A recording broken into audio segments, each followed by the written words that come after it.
नमो वज्रायाण मंगलम भगवान वीरो मंगलम गौतम मंगलम कुंद कुंदार्यो जैन धर्मोस्तु मंगलम सर्वमंगल मांगल्यम सर्वकल्याणकारकम प्रधानम सर्वधर्माणां जैनम जयतु शासनम जैनम जयतु शासनम नमयोणजिनं वीरम् अनन्तवर्णागंसंसहावं मोक्षामिणीयं सारं केवली शुद्ध केवली।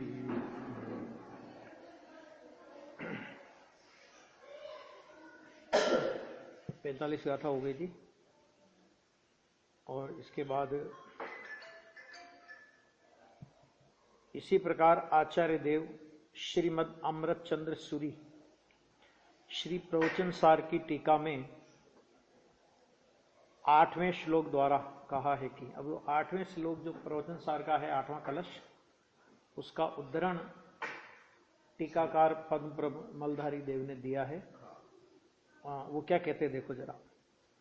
इस प्रकार पर परिणति के उच्छेद द्वारा, है ना, सभी परभावों के निषेध की चर्चा आई ना, तो पर परिणति के उच्छेद के द्वारा अर्थात पर द्रव्य रूप परिणमन के नाश द्वारा, उच्छेद का मतलब होता है नाश, नाश के द्वारा, तथा एक तो ये, तथा कर्ता कर्म आदि भेद होने की जो भ्रांति, एक तो पर परिणति का उच्छेद, दूसरा कर्ता कर्म करण आदि की जो भेद होता है ना, तो भेद की भ्रांति उसके भी नाश द्वारा अंत में जिसने शुद्ध आत्म तत्व को उपलब्ध किया है। मतलब दो बातें, एक तो पर परिणति का उच्छेद और कर्ता कर्म आदि का भेद, माने विकल्प रागादि भाव, पर परिणति माने रागादि मोह राग द्वेष आदि के उच्छेद द्वारा, और कर्ता कर्म आदि के भेद की भ्रांति के नाश के द्वारा अंत में जिसने शुद्ध आत्म तत्व को उपलब्ध किया है, ऐसा यह आत्मा चैतन्य मात्र विशद निर्मल तेज में लीन रहता हुआ अपनी सहज अर्थात स्वाभाविक महिमा के प्रकाशमान रूप से सर्वदा मुक्त ही रहेगा। अब ये कभी भी बंधन रूप में नहीं आएगा, विकार रूप में नहीं आएगा, संसार रूप में नहीं आएगा, ऐसा ये रहेगा। ये बात यहां पर कही। इसके बाद 44वीं गाथा की टीका पूर्ण करते हुए टीकाकार मुनिराज का श्लोक है, ये वो क्या कहते हैं देखो। जिसने ज्ञान ज्योति द्वारा पाप रूपी अंधकार समूह का नाश किया है।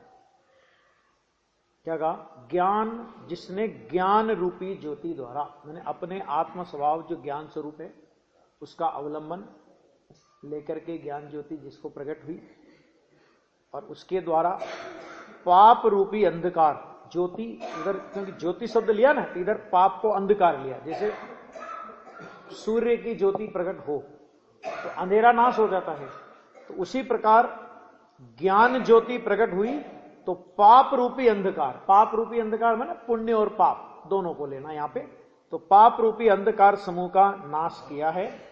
अच्छा, जो नित्य आनंद आदि अतुल महिमा का धारण करने वाला है। कैसा? नित्य आनंद, ऐसी, हां, अतुल महिमा, जिसकी कोई महिमा दुनिया में किसी के साथ तुलना की जाए ऐसी महिमा नहीं है, अतुलनीय महिमा है, माने जिसकी तुलना विश्व में किसी के साथ में नहीं की जा सकती, ऐसी अतुल महिमा का धारण करने वाला है। और जो सर्वदा अमूर्त है, भूतकाल में, वर्तमान में और भविष्य काल में, तीनों काल सर्वदा अमूर्त है, माने स्पर्श रस गंध वर्ण आदि से रहित है, जो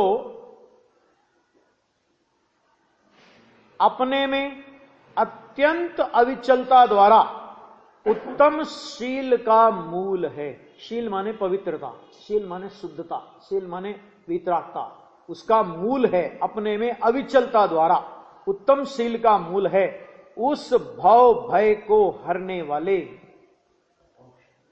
मोक्ष लक्ष्मी के ऐश्वर्यवान स्वामी को। किसको? मोक्ष लक्ष्मी को नमस्कार नहीं कर रहे, मोक्ष लक्ष्मी का ऐश्वर्यवान, मतलब मोक्ष लक्ष्मी का जो स्वामी है, उस मोक्ष लक्ष्मी के ऐश्वर्य से जो युक्त है, ऐसा जो मोक्ष लक्ष्मी का स्वामी, कौन? कि भगवान आत्मा, कि स्वामी को मैं वंदन करता हूं, क्योंकि मोक्ष लक्ष्मी का भी वो स्वामी है। ऐसे उस ऐश्वर्यवान भगवान आत्मा को आचार्य भगवान कहते हैं, टीकाकार मुनिराज कहते हैं, मैं वंदन करता हूं। मैं वंदन करता हूं माने विकल्प और भेद का लक्ष्य छोड़कर, आया था ना ऊपर, दो बातें आई थी ना, तो विकल्प का और भेद का लक्ष्य छोड़कर निर्विकल्प अभेद स्वरूप में ढलना, तो जहां पर रागादि विकारों की तो बात ही क्या, लेकिन मैं आत्मा करता, चिदभाव करता, वो आता है ना, चिदभाव कर्म चिदेश करता चेतना क्रिया तहां, तीनों अभिन्न अखिन्न शुद्ध उपयोग की निश्चल दशा। जहां पर ये कर्ता कर्म कर्म क्रिया का भेद नहीं है, ध्यान ध्याता ध्येय का भेद नहीं है, ज्ञान ज्ञाता ज्ञेय का भेद नहीं है, ऐसा जो निर्विकल्प अनुभव, वो वास्तव में उस शुद्धात्मा को वंदन है। वंदन करता हूं माने कोई हाथ जोड़ के वंदन करना, ये कोई नहीं है, लेकिन उस अंतर स्वरूप में परिणति का एकाकार होना, उसी का नाम आत्मा को वंदन करना है। ऐसा आचार्य भगवान कहते हैं, ऐसे ऐश्वर्यवान स्वामी को मैं वंदन करता हूं। अब इसके बाद दो गाथाएं आई हैं, 45 और 46 नंबर की दो गाथाएं आई है, और इसमें जो 46 नंबर की गाथा है, इसकी एक विशेषता यह है कि ये गाथा आचार्य कुंद कुंद के पांचों परमागमों में है। जो अलिंगरण की गाथा है ना, समय सार में अव्यक्त के बोल लिए इसमें विशेष रूप से, और प्रवचन सार में अलिंगरण लिया, तो ऐसे नियम सार में भी ये गाथा है, पंचाष्टिकाय में है, अष्टपाहुड़ में है, धवला की तीसरी पुस्तक में है, और पद्मनंदी पंचविंशतिका में है। इस तरह ये गाथा बहुत प्राचीन गाथा है। ये जो इसमें 46 नंबर की गाथा आएगी ना, वो गाथा अभी देखो 45 और 46 नंबर की गाथा पढ़ेंगे। वर्ण रस गंध पासा पुंसण उत्सयादि छाया संठाणा सहणा सर्वे जीवसणो अरसवरूपम गंधम अवक्तम चेतना गुण समर्थम क्षण अलिंग गहनम रमण दिठ संथानम। गाथा गा देखो। नहीं स्पर्श रस अरुगंध वर्णन क्लीव नर नारी नहीं, स्थान सहनन सर्व ही भाव सब जीव को नहीं, रूप गंधन व्यक्त नहीं नहीं, शब्द चेतना गुणमय स्थान होता जीवलिंग ग्रहण नहीं। इसमें दो गाथाओं में अनेकांत दृष्टि से जीव का स्वरूप बताया, और नास्ति का तो बहुत कथन किया, लेकिन अस्थि में केवल एक बात आई। क्या आई बात? चेतना गुणमयी। बस ये बात अस्थि से जीव का स्वरूप इतना आया। हाँ, चेतना गुण ये आया ना, बस ये है। बाकी सब कथन नास्ति से ऐसा नहीं है, ऐसा नहीं है, ऐसा नहीं है, ऐसा नहीं है। तो है क्या? तो एक बात आ गई, चेतना गुण से समृद्ध है, संयुक्त है। देखो जरा अन्वयार्थ 45 और 46 नंबर की गाथा का। वर्ण रस गंध स्पर्श, एक तो चार तो ये उड़ाए पुद्गल के गुण है। अच्छा, उसके बाद स्त्री पुरुष नपुंसक आदि पर्यायें।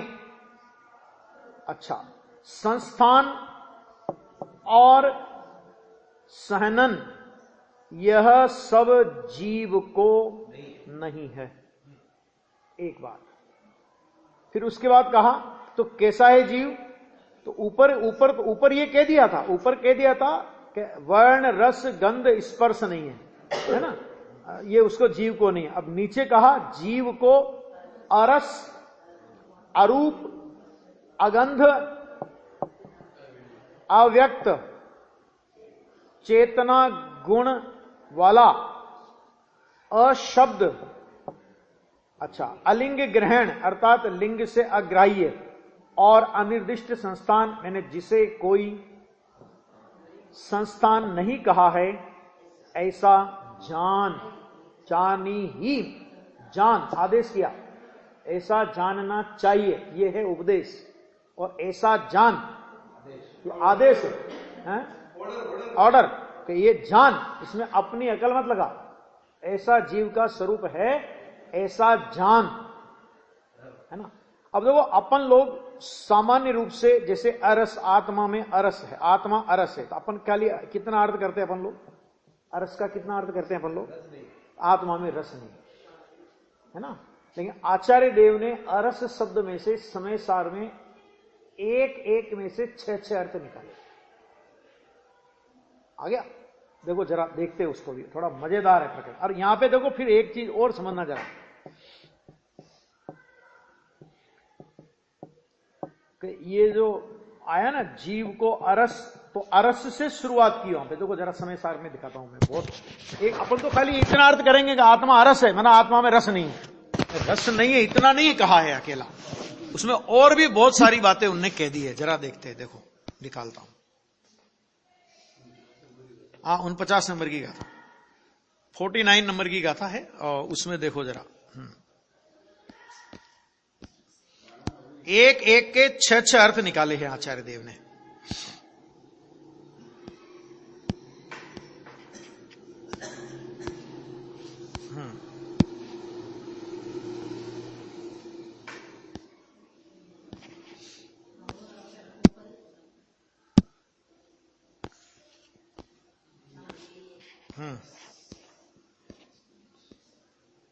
ये आ गया, मिल गया आपको, पेज नंबर 98 में देखो, इसमें हाँ, इसमें देखो जरा, एक अरस, एक एक शब्द में से 6 अर्थ कैसे निकाले, जरा देखो ना इसका कैसे उड़ाया। आत्मा अरस है, तो आत्मा अरस है तो कैसे, अब उसको जरा देखो, जरा थोड़ा देखो।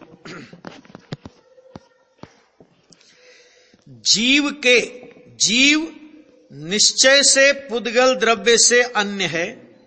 क्या कहा? जीव, टीका में, निश्चय से पुद्गल द्रव्य से अन्य है, इसलिए उसमें रस गुण विद्यमान नहीं है, अतः वह अरस है।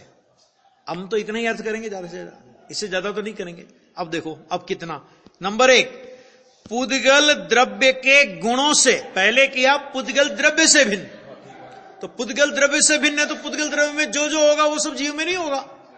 अब उसके बाद कहा कि पुद्गल द्रव्य के गुणों से भी भिन्न होने से, देखो पुद्गल द्रव्य के गुणों से भी, कोई कहेगा द्रव्य से भिन्न है, पुद्गल द्रव्य से भिन्न है, गुणों से तो दोस्ती रखो कि सबसे उड़ाओगे, हैं?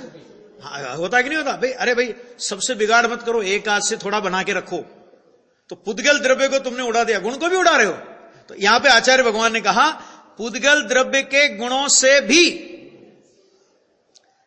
भिन्न होने से स्वयं भी रस गुण नहीं है, इसलिए अरस है। दूसरे में गुण को उड़ाया।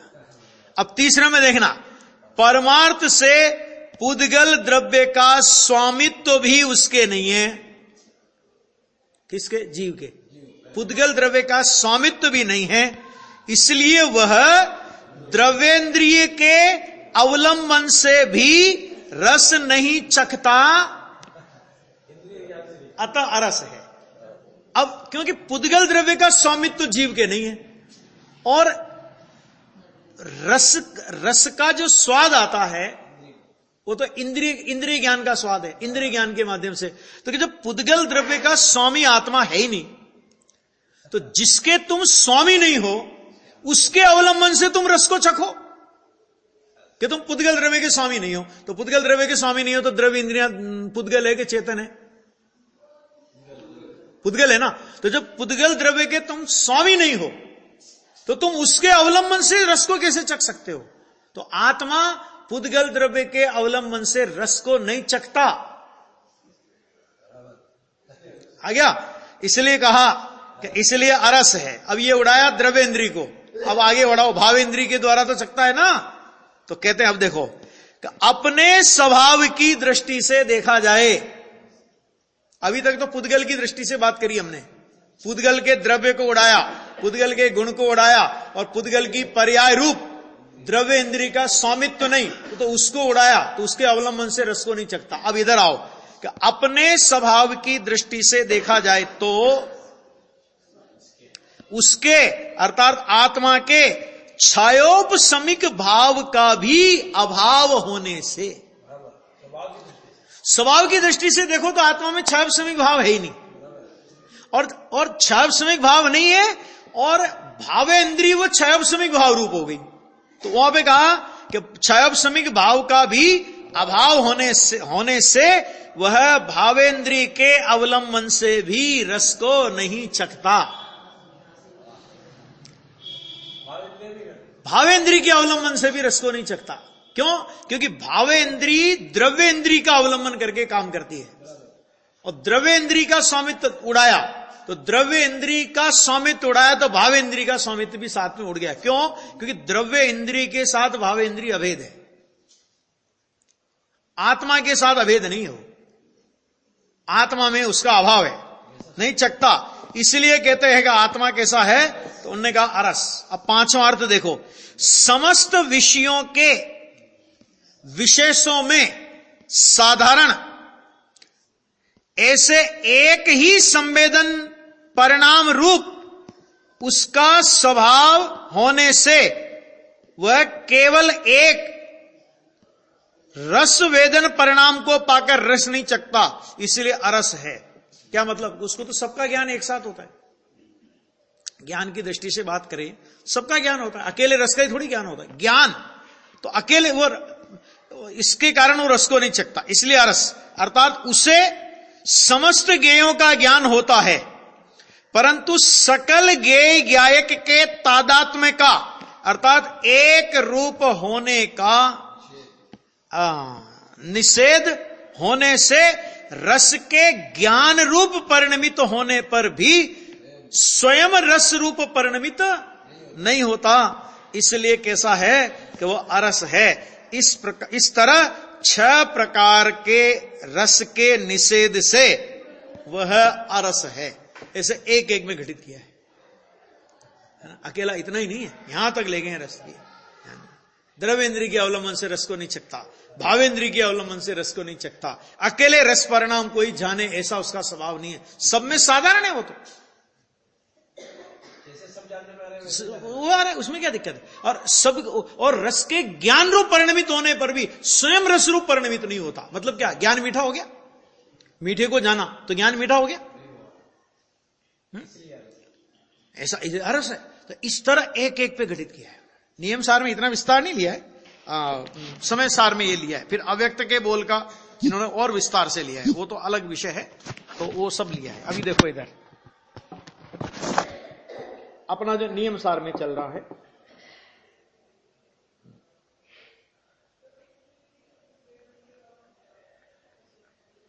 तो ये आया। अब देखो ये अब कितना निषेध करते देखना जरा। यहां अर्थात इन 2 गाथाओं में परम स्वभावभूत ऐसा जो कारण परमात्मा का स्वरूप, उसे समस्त पौद्गलिक विकार समूह नहीं है, ऐसा कहा है। अकेला देखो, जो आचार्य पूज्यपाद स्वामी ने कहा कि जीव जुदा पुद्गल जुदा, यही तत्व का सार, अन्य कछु व्याख्यान सब इसी का विस्तार। आ गया। अब ये जो जितना अभी निषेध किया, एक चेतना गुण अस्थि से बात की, लेकिन स्पर्श रस गंध वर्ण से लेकर अनिर्दिष्ट संस्थान यहां तक जो निषेध किया, वो पुद्गल का ही एक प्रकार से निषेध है, एक बात। और अभी अमृतचंद्र आचार्य की टीका अपन ने पढ़ी, तो भावेंद्री का निषेध, कि भावेंद्री के अवलंबन से वो रस को नहीं चखता, तो ये भावेंद्री का निषेध ये भी वास्तव में पुद्गल का ही निषेध है। जैसे राग पुद्गल है, अध्यात्म शैली में बोलेंगे ना, राग क्या है? पुद्गल है। क्यों पुद्गल है? पुद्गल के लक्ष्य से होता है, पुद्गल को प्रसिद्ध करता है और पुद्गल को बांधता है। तीन कारण। क्या कहा? राग होता है किसके अवलंबन से होता है? कि पुद्गल के अवलंबन से होता है। एक प्रसिद्ध किसको करता है? वो राग पुद्गल को प्रसिद्ध करता है। क्यों? क्योंकि किसी न किसी पुद्गल के लक्ष्य से होगा, पुद्गल को प्रसिद्ध करता है और उससे बंधेगा भी क्या? कि पुद्गल। तो इसी तरह इंद्रिय ज्ञान द्रव्य इंद्रिय के अवलंबन से होता है, आत्मा का अवलंबन नहीं है। भावे इंद्रिय को आत्मा का अवलंबन नहीं है। क्यों? क्योंकि ज्ञान का स्वभाव ज्ञेय को अखंड रूप से जानना है। ज्ञान अखंड है, ज्ञेय अखंड है, तो ज्ञान ज्ञेय को अखंड रूप से जानता है, लेकिन इंद्रिय ज्ञान खंड खंड रूप से जानता है। क्या मतलब? जैसे एक आम लो, अब आम में स्पर्श रस गंध वर्ण अखंड रूप से है कि खंड खंड रूप से? अखंड अभेद है ना। आम के साथ में स्पर्श रस गंध वर्ण अखंड अभेद है ना। लेकिन जो स्पर्शन भावेंद्रिय आम के स्पर्श को जानती है, वो स्पर्शन भावेंद्रिय आम के रस को नहीं जानती। और ज्ञान में यह शर्त नहीं है कि ज्ञान स्पर्श को जानेगा, रस को नहीं जानेगा, रस को जानेगा, गंध को नहीं जानेगा, गंध को जानेगा, वर्ण को नहीं जानेगा। ज्ञान में यह शर्त नहीं है। ज्ञान ये कहता है जो जो ज्ञेय होगा वो सब मेरे ज्ञान का विषय होगा। और इंद्रिय ज्ञान में यह नहीं, वो कहते हम तो अपने अपने विषय को जानेंगे। तो उसने एक ज्ञेय में खंड कर दिया और एक ज्ञेय में खंड किया और इंद्रियों के माध्यम से ज्ञान में खंड हो गया। स्पर्शन भावेंद्री वो अलग हो गई, रसन भावेंद्री वो अलग है, घ्राण भावेंद्री, चक्षु भावेंद्री, कर्ण भावेंद्री। कर्ण भावेंद्री शब्द को जान सकती है लेकिन रंग को नहीं देख सकती, है ना। चक्षु भावेंद्री रंग को देखती है, नहीं शब्द को नहीं सुन सकती, शब्द का ज्ञान नहीं होता। तो वो ज्ञान में खंड करती है और ज्ञेय में खंड करती है। और ज्ञान का स्वभाव ऐसा नहीं है कि ज्ञेय को खंड रूप से जाने। अखंड ज्ञान अखंड है, ज्ञान अखंड रूप से अखंड ज्ञेय को अखंड रूप से जानता है। ये ज्ञान का स्वरूप है। तो इसलिए जो यहां पे कहा, क्या कहा कि आचार्य देव ने कहा ना, पूज्यपाद स्वामी ने, ये अपने को वो सामान्य बात नहीं है। पुद्गल का कितना विस्तार है कि भावेंद्रिय तक को पुद्गल में लेना पड़ेगा। जैसे राग पुद्गल है ऐसे ही भावेंद्रिय पुद्गल है। जैसे राग ज्ञान का नहीं ज्ञेय का भेद है। किसका भेद है? ज्ञान, राग ज्ञान का भेद है कि ज्ञेय का? ज्ञेय का भेद है। इसी तरह भावेंद्रिय भी ज्ञेय का भेद है, ज्ञान का भेद नहीं है। ख्याल में आ गया? क्यों? क्योंकि आगे लिखा, वहां लिखा है ना 31 नंबर की गाथा में, खंड खंड रूप भावेंद्रिय को अखंड निज ज्ञायक स्वभाव के द्वारा निर्मल भेदाभ्यास की प्रवीणता द्वारा अपने से सर्वथा भिन्न किया। सर्वथा भिन्न किया, तो सर्वथा भिन्न किया तो वो अपना स्वरूप नहीं हो सकता, क्योंकि अपना स्वरूप हो तो उसे सर्वथा भिन्न करने की बात नहीं आती। और किसके समान भिन्न किया? कि जैसे द्रव्य इंद्रिय को भिन्न किया, जैसे द्रव्य इंद्रिय के विषयभूत पदार्थों को भिन्न किया, इंद्रिय के विषयभूत पौद्गलिक पदार्थों को आत्मा से सर्वथा भिन्न किया। तो जैसे द्रव्य इंद्रिय में सर्वथा शब्द का प्रयोग किया, जैसे इंद्रिय के विषयभूत पौद्गलिक पदार्थों में सर्वथा शब्द का प्रयोग किया, आचार्य देव ने भावेंद्रिय में भी सर्वथा शब्द का प्रयोग किया है। और तीनों जगह साधन एक ही बताया, निर्मल भेदाभ्यास की प्रवीणता, है ना। अभी इसको इंद्रियां पर दिखाई नहीं देती, इंद्रिय के विषयभूत पर पदार्थ पर दिखाई नहीं देते, वहां इसे ये कहा जाए कि ये भावेंद्री है ना, कि ये भावेंद्री भी तेरा स्वरूप नहीं है। मोह राजा ने इंद्रिय ज्ञान का नाम ज्ञान रखा है हमें फंसाने के लिए, कि हम इंद्रिय ज्ञान को ज्ञान मानकर फंस जाएं और मोह को बढ़ाते रहें। सच में वो ज्ञान नहीं बल्कि ज्ञेय का भेद है। आ गया? और उससे सर्वथा भेद ज्ञान करने की बात 31 नंबर की गाथा में आचार्य देव ने कही है समय सार में। वो यहां पे कह रहे हैं, वही बात 51 नंबर के श्लोक में पूज्यपाद आचार्य ने कही, वही बात नियम सार में आचार्य देव कह रहे हैं। सब शास्त्रों में वही बात है। यहां इन दो गाथाओं में परम स्वभावभूत ऐसा जो कारण परमात्मा का स्वरूप, उसे समस्त पौद्गलिक विकार समूह नहीं है। समस्त पौद्गलिक विकार समूह सब आ गया, इसमें कोई बाकी बचा? समस्त पौद्गलिक विकार समूह में सब आ गया है ना। ऐसा यहां पर कहते हैं आचार्य, ऐसा कहा है। अब क्या कहा है वो एक एक डिटेल से उनने बहुत विस्तार के साथ में नहीं लिया है, लेकिन संक्षेप में बहुत कुछ कह दिया है। निश्चय से 5 वर्ण, 5 रस, 2 गंध, 8 स्पर्श, कितने हो गए कुल मिला के? 20। ठीक है। अच्छा, स्त्री, पुरुष, नपुंसक आदि विजातीय विभाव व्यंजन पर्याय। विजाति में असमान जाति विभाव व्यंजन पर्याय है ना। शरीर की संबंध, शरीर और आत्मा का संबंध रूप ये स्त्री पुरुष नपुंसक आदि विभाव व्यंजन पर्याय। अच्छा, कुब्बक आदि संस्थान, कुब्बक वगैरह होते हैं ना संस्थान 6 प्रकार की वे। और व्रज वृषभ नाराज आदि सहनन, व्रज सब नाराज सहनन आदि ये क्या है? कहते पुद्गलों को ही है। आप क्या बात करते हो? व्रज सब नाराज सहनन से तो केवल ज्ञान होता है, उसके बिना केवल ज्ञान नहीं होता। कि उससे नरक भी जाता है, साथ में नरक भी जाता है। अरे भैया, हड्डियों की मजबूताई से केवल ज्ञान का कोई संबंध नहीं है। हाँ, ये बात अलग है कि जिसको केवल ज्ञान होता है उसकी हड्डियों की मजबूताई बहुत अच्छी हो। सहनन माने क्या है? सहनन माने हड्डियों की मजबूताई का नाम ही तो सहनन है, और है क्या सहनन, है ना। और एक चीज और समझो, अभी अष्टपाउड़ में बहुत अच्छा गुरुदेव श्री का आया, उसमें प्रवचन में भी आया, मूल गाथा में भी आया, कि जो लोग ये कहते हैं कि पंचम काल है इसलिए हीन सहनन है, इसलिए ऐसा है वैसा है ये है, वो बहुत बहाने बनाते हैं ना। उसमें लिखा 6 सहनन ने जिन दीक्षा अर्थात प्रवज्जा का होना कहा है। सहनन के आधार पर अगर कोई दीक्षा की मुनिराज की क्रियाओं में छूट चाहे कि वो मिलने वाला नहीं है।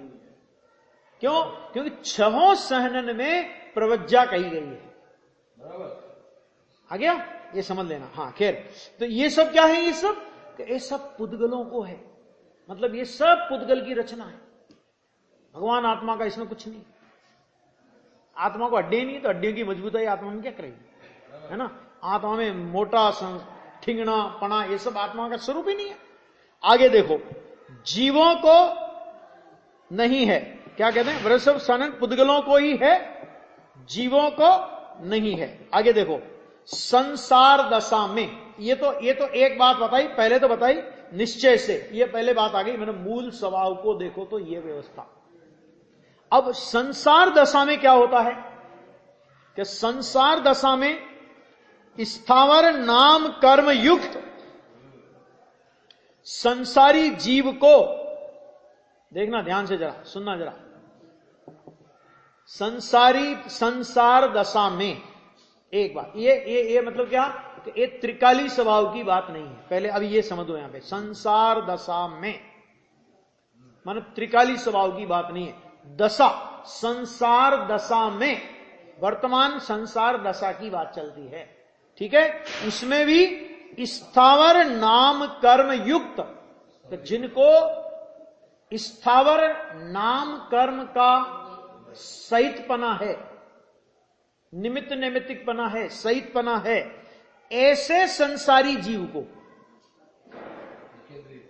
आ गया है ना, एक इंद्रिय हो गया ना, ऐसा जो एक इंद्रिय संसारी जीव जिसे बोला गया है उसको क्या होता है, उसको कि कर्म फल चेतना होती है। 3 प्रकार की चेतना होती है। एक होती है कर्म चेतना, एक होती है कर्म फल चेतना, और एक होती है ज्ञान चेतना। ठीक है, कर्म चेतना माने कुछ करूं करूं करूं, कुछ करने के प्रति चेतना, उसका नाम कर्म चेतना।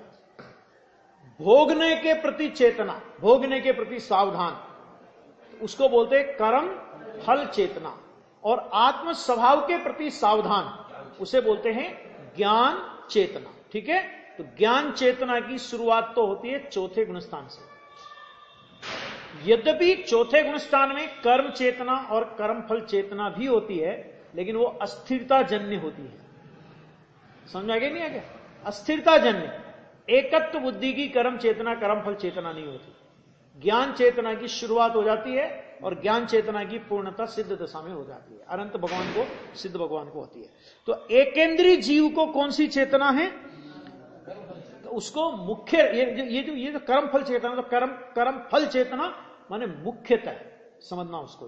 तो उसको क्या होती है कि कर्म फल चेतना माने वो भोगने भोगने भोगने भोगने भोगने भोगने के प्रति सावधान, एकेंद्रीय संसारी जीव, उसको कर्म चेतना होती है। और त्रस नाम कर्म युक्त,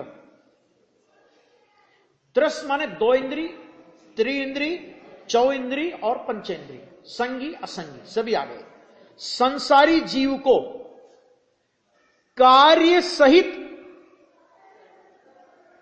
कर्म फल चेतना होती है। कार्य सहित माने कर्म चेतना सहित कर्म फल चेतना होती है। माने इसको 2 चेतना होती है, कार्य सहित माने कर्म चेतना सहित कर्म फल चेतना होती है ना। आगे देखो, कार्य परमात्मा और कारण परमात्मा को, क्या गजब बात है। कार्य परमात्मा माने अर्यंत और सिद्ध को,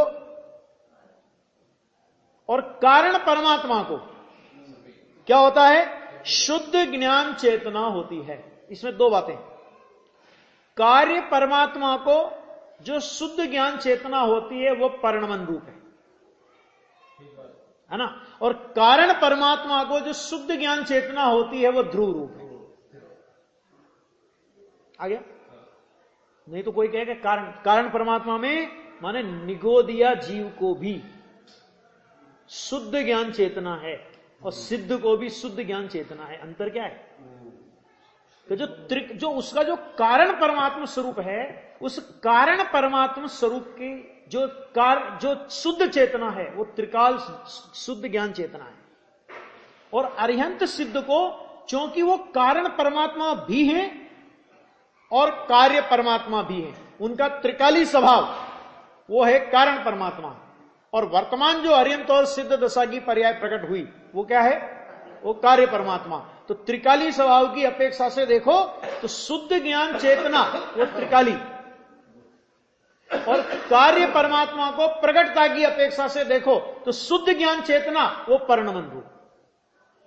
ठीक है, इसका मतलब क्या हुआ? अब इसको समझो जरा कि निगोद से लेकर सिद्ध तक के सभी जीवों को शुद्ध ज्ञान चेतना होती है। वो कौन सी शुद्ध ज्ञान चेतना होती है? कि निगोद से लेकर सिद्ध तक के सभी आत्मा कारण परमात्मा होने से उनको त्रिकाल शुद्ध ज्ञान चेतना होती है। बराबर? अच्छा, अब अरिहंत और सिद्ध परमात्मा वे केवल ज्ञानी हो गए, कार्य परमात्मा हो गए। तो कार्य परमात्मा होने से उनको शुद्ध ज्ञान चेतना परिणमन रूप भी होती है। आ गया? समझ में आ गया? आगे बढ़ो। अब संपूर्ण जीव राशि में से एकेंद्रीय, अब संसारी जीव राशि की बात करें तो एकेंद्रीय जीव को शुद्ध ज्ञान चेतना तो त्रिकाली स्वभाव की अपेक्षा है, लेकिन परिणमन में क्या है? कि परिणमन में मुख्यतः उसको क्या होगी? कर्म फल चेतना, कर्म चेतना की अत्यंत गुणता है वहां। और जो त्रस जीव है, कि त्रस जीव को क्या है कि त्रस जीव को कर्म चेतना सहित कर्म फल चेतना है। और ये बात इसमें अंतर्गर्भित है। क्या अंतर्गर्भित है? क्या अंतर्गर्भित है? तो सम्यक दृष्टि, और जब तक वो अर्यंत नहीं हो, क्योंकि अर्यंत को शुद्ध ज्ञान चेतना हो जाएगी, और सम्यक दृष्टि से जब तक सम्यक दृष्टि छदमस्त है तब तक उसको आंशिक शुद्ध ज्ञान चेतना, पूर्णता नहीं हुई अभी परिणमन में, है ना। उसके साथ में जितना विकल्प है अस्थिरता संबंधी, उतनी कर्म चेतना, और अस्थिरता की अपेक्षा से जितना हर्ष शोक का भोगता है उतनी कर्म फल चेतना होती है। एक सामान्य कथन, स्वभाव की दृष्टि की मुख्यता से कहेंगे तो कर्म चेतना और कर्म फल चेतना का स्वामी ज्ञानी नहीं होने से वास्तव में उसके कर्म और कर्म फल चेतना नहीं होती, शुद्ध ज्ञान चेतना होती है। ये भी आप कहो तो कोई आपत्ति नहीं। समझ में आ गया कि नहीं आया? किस जीव के पास कौन सी चेतना होती है, ये इतने में सारे जीवों का पूरा लेखा जोखा अपने सामने रख दिया। आ गया? तो ये हो गया, इसमें हो गया ना, शुद्ध ज्ञान चेतना होती है। इसलिए अब क्या करना? कार्य समय सार कारण समय सार को शुद्ध ज्ञान, इसलिए सहज शुद्ध नित्य शुद्ध त्रिकाली शुद्ध स्वाभाविक शुद्ध, जो भी नाम से देना हो, ज्ञान चेतना स्वरूप निज कारण परमात्मा संसार अवस्था में या मुक्त अवस्था में सर्वदा एक रूप होने से उपादेय है। क्या कह रहे हैं इसमें? कि परिणमन में कभी कर्म फल चेतना हो, कभी कर्म चेतना और कर्म फल चेतना हो, कभी आंशिक ज्ञान चेतना हो, कभी शुद्ध ज्ञान चेतना हो, लेकिन एक बात ध्यान रखना कि निगोद से लेकर सिद्ध जीवों तक सहज शुद्ध ज्ञान चेतना स्वरूप निज कारण परमात्मा संसार अवस्था में या मुक्त अवस्था में सर्वदा एक रूप है। मैंने जैसी शुद्ध ज्ञान चेतना सिद्ध दशा में सिद्ध भगवान को है, मैंने उनको प्रकट की बात नहीं कर रहा हूं, उनके कारण परमात्मा का जैसा उनका स्वभाव है, उनको जैसी सहज शुद्ध ज्ञान चेतना है, वैसा ही भवलीन संसारी जीवों को शुद्ध कारण परमात्मा स्वभाव की अपेक्षा से सहज शुद्ध ज्ञान चेतना है, और उस अपेक्षा से वो एक रूप है। संसार अवस्था और सिद्ध अवस्था ये तो प्रकट अवस्था के, ये तो स्वांग के भेद हैं, कारण परमात्मा में ये भेद नहीं है। इसलिए ऐसा कारण परमात्मा वो उपाधि है। ये संसार दशा का स्वांग मत देखो, ये सिद्ध दशा का स्वांग मत देखो, ये कर्म चेतना कर्म फल चेतना और प्रकट होने वाली शुद्ध ज्ञान चेतना का स्वांग मत देखो, लेकिन एक त्रिकाल सहज शुद्ध ज्ञान चेतना स्वरूप प्रत्येक जीव विश्व का है। और इस अपेक्षा से देखो तो सभी जीव एक रूप हैं। तो ऐसा अपना जो एक रूप शुद्ध परमात्मा है, कारण परमात्मा, कहते हैं वह उपादेय है। ऐसा है शिष्य, आचार्य कहते हैं हे शिष्य तू जान, बाकी लंबी चौड़ी टीका नहीं की उन्होंने, जो मूल बात थी उपादेय है ऐसा तू जान। अब अरूस आरोप अगंध सबकी एक लाइन में सबको निपटा दिया, पूरी गाथा को, 2 गाथाओं को। और फिर मूल बात जो कहनी थी हाँ, तो वो स्वभाव, तो वो कारण परमात्मा कि जो निगोदिया जीव है अभी, उसका जो कारण परमात्मा स्वभाव है त्रिकाल, जैसी उसकी सहज शुद्ध ज्ञान चेतना है, सिद्ध दशा में कार्य परमात्मा रूप जो सिद्ध परमात्मा को कार्य चेतना प्रकट हुई, उनमें भी कारण परमात्मा स्वभाव है ना। कार्य परमात्मा तो प्रकट हुआ, लेकिन कारण परमात्मा स्वभाव है कि नहीं? तो उस कारण परमात्मा स्वभाव में वैसी जो शुद्ध ज्ञान चेतना है वैसी ही शुद्ध ज्ञान चेतना निगोदिया में है, वैसी ही शुद्ध ज्ञान चेतना मेरे में है। क्या मतलब? कि ऐसे शुद्ध ज्ञान चेतना स्वरूप का अवलंबन करेगा तो जैसी सिद्ध परमात्मा को सहज ज्ञान चेतना प्रकट हुई, शुद्ध ज्ञान चेतना प्रकट हुई, तो वैसी शुद्ध ज्ञान चेतना तुझे भी प्रकट हो जाएगी। उन्होंने अवलंबन लिया तो उनको वो प्रकट हो गई, तूने अवलंबन नहीं लिया तो तुझे प्रकट नहीं हुई।